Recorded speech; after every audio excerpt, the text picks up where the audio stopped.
After 22 years of absence, Toyota reintroduced a legendary nameplate back into its lineup. A nameplate that surely brings back memories from good old times watching The Fast and the Furious and playing Need for Speed when we were kids. If you're a car guy like me, you already know what I'm talking about.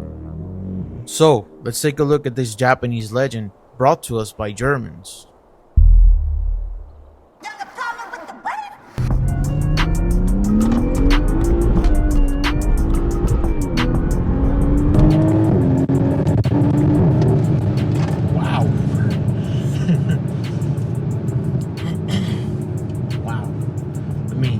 Myself. This is a 2021 Toyota Supra. This is the year when Toyota decided to add more power to the already pretty powerful 2020 Supra. Oh my god. Okay, let me chill. As you can see by my reaction and probably my face being melted, this thing is pretty fast. Turns out that 380 horsepower on a 3,400 pound car actually does a lot for it. And it's not just power too, it can actually handle. The mid-corner grip on this thing is absolutely insane. The only problem is the limits are so high that you might have a little bit of a hard time trying to find a spot where you can actually have fun with it on the road without getting into really, really illegal speeds. There's someone in front going really slowly. But while we're going slow, let's chill for a moment and observe that the ride in this thing is actually not bad. And when you put it in normal mode, it's nice and quiet and you can just chill. This is a sports car that you could daily drive easily. I would argue that it's actually a really good daily driver. Now let's turn around here and have some more fun.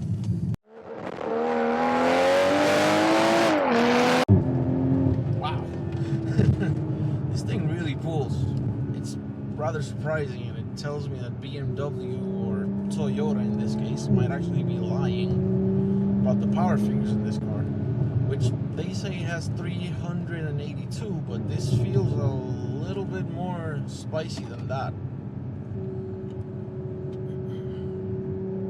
Wow, this thing.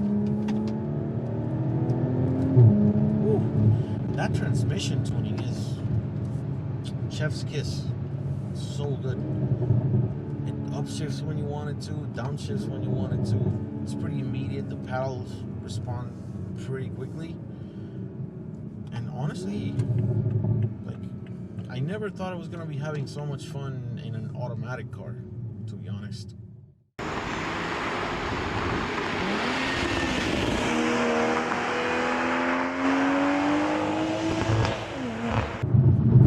Now, one thing I've noticed about the driving dynamics in this thing is that it's a little bit tail happy if you're not careful with the throttle. I guess 370-ish pounds of torque will do that to the rear tires. What a surprise. But all in all, it's a pretty easy car to drive. I've taken this to the autocross and beat on it quite a bit, and honestly, it was a really fairly easy car to drive.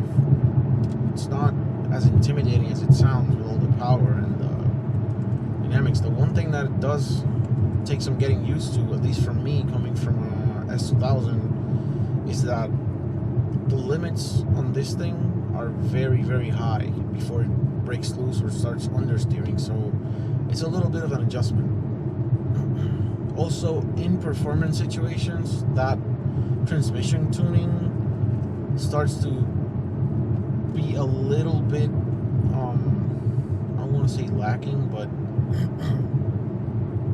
starts to be a little laggy on you. Tends to be, I would say, takes like half a second for it to respond when you hit the paddle when you're actually trying to get 10/10s out of this thing. It's honestly not bothersome, at least when you're upshifting. When you're downshifting, though, I think this would benefit from a transmission tune very much. Remove those torque limiters and make it probably respond a little bit faster to the inputs. I have to talk about some of the features that this thing has. It has basically all of the standard Toyota slash BMW safety features. So it doesn't have lane keep assist, but it has lane departure warning, and it vibrates the steering wheel pretty harshly to let you know that you're coming out of the lanes. And the front collision system tends to be a little bit sensitive, so don't get scared if it starts to beep at you. It might get pretty angry.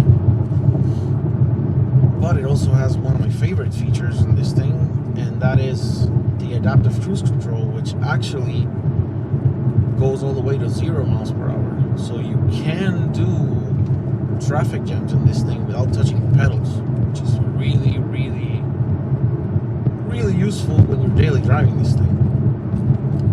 Of course, there's a little safety button down here. You can turn all of that stuff off, and that turns it into a pure sports car. So one thing I can say is that it's pretty comfy in here. You can drive this thing for hours, and honestly the seats are nice. The driving position is spot on pretty much, and just does really well. Now, judging by that driving segment, you might think that everything is good with the Supra, but actually it does have a few issues I want to discuss. For starters, the steering feel is good but not amazing. This makes the car controllable but not exactly precise.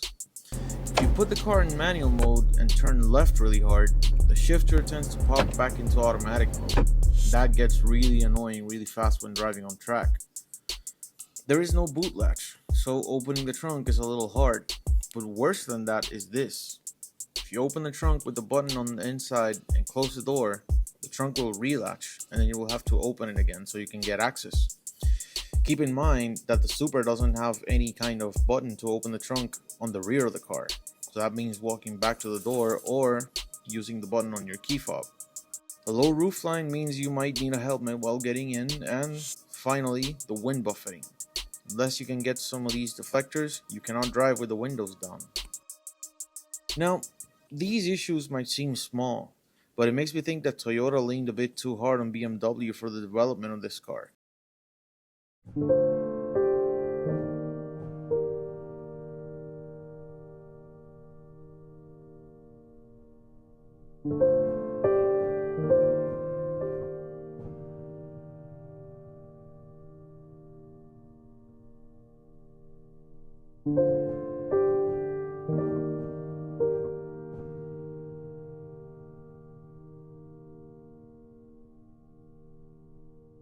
We all have our opinions on what a Supra should be, and while this iteration isn't perfect by any means, Toyota and BMW brought us an overall gem that threads the divide of being sporty but usable every day.